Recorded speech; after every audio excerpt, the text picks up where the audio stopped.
早安，親愛的弟兄姊妹們，讓我們一起來思考今天的經文。5月19日，星期二，神在會眾中委派了一些人。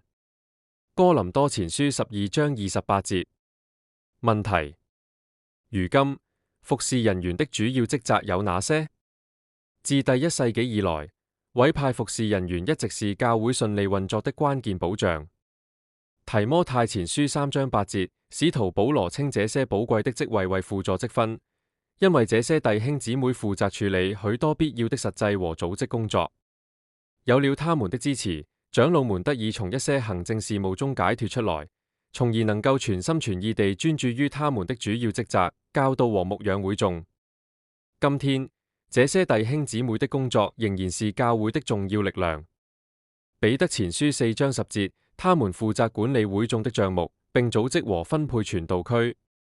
他們管理出版物的申請，並確保出版物按順序送達出版社。他們在聚會期間操作影音設備，擔任招待員迎接與會者，並維持秩序，並協調王國聚會所的清潔和維護工作。這些工作雖然有時看似純粹是實際操作，但都體現了愛的行動。透過妥善處理這些細節，傳道人員確保一切都規規矩矩地、有條不紊地進行，使會眾能夠和諧運作。哥林多前書下午2點40分。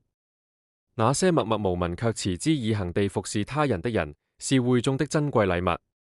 看到弟兄姊妹們樂於承擔這些責任，提醒我們每一項工作，無論多麼微小，都有助於大家的和平與團結。請繼續珍惜並支持這美好的團隊合作。當我們都把自己的恩賜奉獻給耶和華事工時，我們就能營造一個充滿愛與喜樂的環境。祝你明天一切順利，有美好的一天。願耶和華上帝賜福於你。此致。